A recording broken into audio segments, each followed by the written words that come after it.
विद्यार्थियों, आज हम लोग राम काव्य परंपरा के संबंध में चर्चा करेंगे।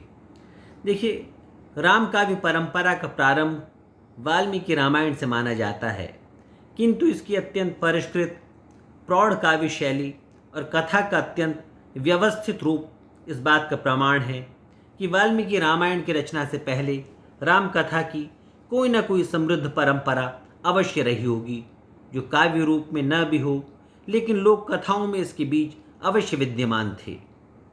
ये संकेत हमें वेदों की छोटी कथाओं के रूप में मिल जाते हैं।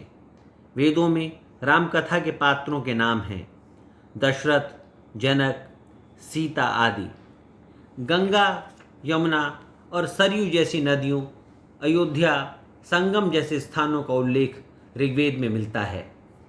महर्षि वाल्मीकि ने इन आख्यानों तथा पात्रों की कथा को गूंथकर रामायण की रचना की।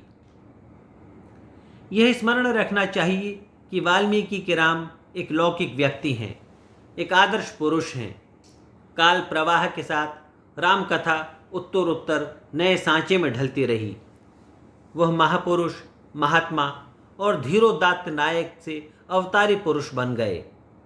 हिंदुओं ने यदि उन्हें विष्णु के दशावतारों में प्रतिष्ठित स्थान दिया, तो बौद्धों ने बोधिसत्व मानकर जातक साहित्य जैसे दशरथ जातक, अनाकम जातक आदि में उनको स्थान दिया, और जैनों ने 8वें बलदेव के रूप में उनकी पूजा की।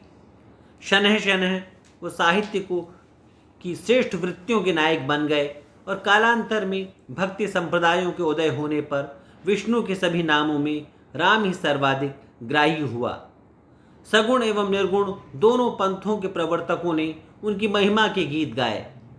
कबीर ने निर्गुण निरंजन राम के बारे में कहा था कि दशरथ सुत्युह लोक बखाना, राम नाम का मरम है आना। तो तुलसी ने मानस में उनके नाम के साथ उनके रूप, लीला, धाम की भी आरती उतारी। रामोपासना के इतिहास में रामानंद एक युग प्रवर्तक आचार्य माने जाते हैं। उसे एक संगठित और नया रूप देने का श्रेय उन्हीं को है। इनके पूर्व श्री संप्रदाय में राम की प्रतिष्ठा होते हुए भी प्रधानता लक्ष्मी नारायण को ही दी जाती थी, लेकिन रामानंद ने राम सीता को प्रधानता दी। इसी रामानंदी वैष्णव परंपरा में तुलसी का आविर्भाव हुआ।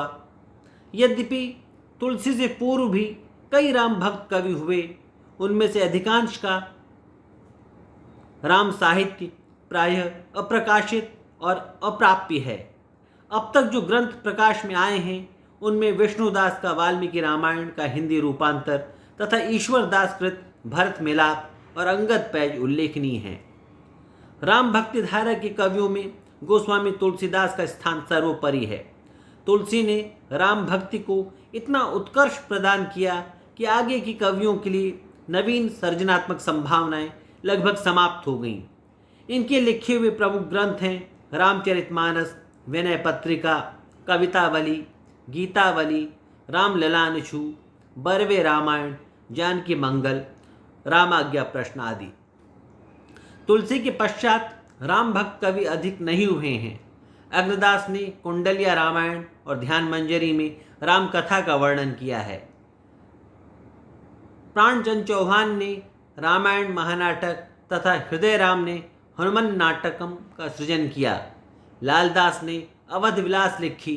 राम काव्य का सृजन करने वाले कवियों में केशवदास का नाम उल्लेखनीय है। इन्होंने रामचंद्रिका की रचना की। राम का लोक संग्रही रूप रीतिकालीन कवियों की मनोवृत्ति के अनुकूल नहीं पड़ सका। यही कारण है कि इस काल में बहुत कम रचनाएं राम को लेकर लिखी गई हैं। रीवा नरेश महाराज विश्वनाथ सिंह ने राम स्वयंवर तथा आनंद रघुनंदन नाटक तथा महंत रामचरण दास ने कवितावली रामायण लिखी। आधुनिक काल में अनेक रचनाकार राम काव्य के सृजन कर्म में प्रवृत्त हुए। इनमें भारतेंदु, अयोध्या सिंह उपाध्याय हरिऔध, बालकृष्ण शर्मा, नवीन आदि के नाम उल्लेखनीय हैं। आधुनिक साहित्य की राम काव्य परंपरा में सर्वाधिक महत्व मैथिली शरण गुप्त के महाकाव्य साकेत और खंड काव्य पंचवटी को मिला है। साकेत पर वैष्णव चिंतन और गांधी दर्शन की गहरी छाप है। छायावादी कविता के सबसे क्रांतिकारी कवि निराला के प्रिय कवि तुलसीदास रहे हैं। उनकी दो रचनाएं राम की शक्ति पूजा और तुलसीदास बहुत प्रसिद्ध रहीं। पिछले दशक में नरेंद्र कोहली ने दीक्षा, अवसर, संघर्ष की ओर और युद्ध शीर्षक से उपन्यासों की रचना कर गद्य के माध्यम से रामकथा को नई दिशा दी है।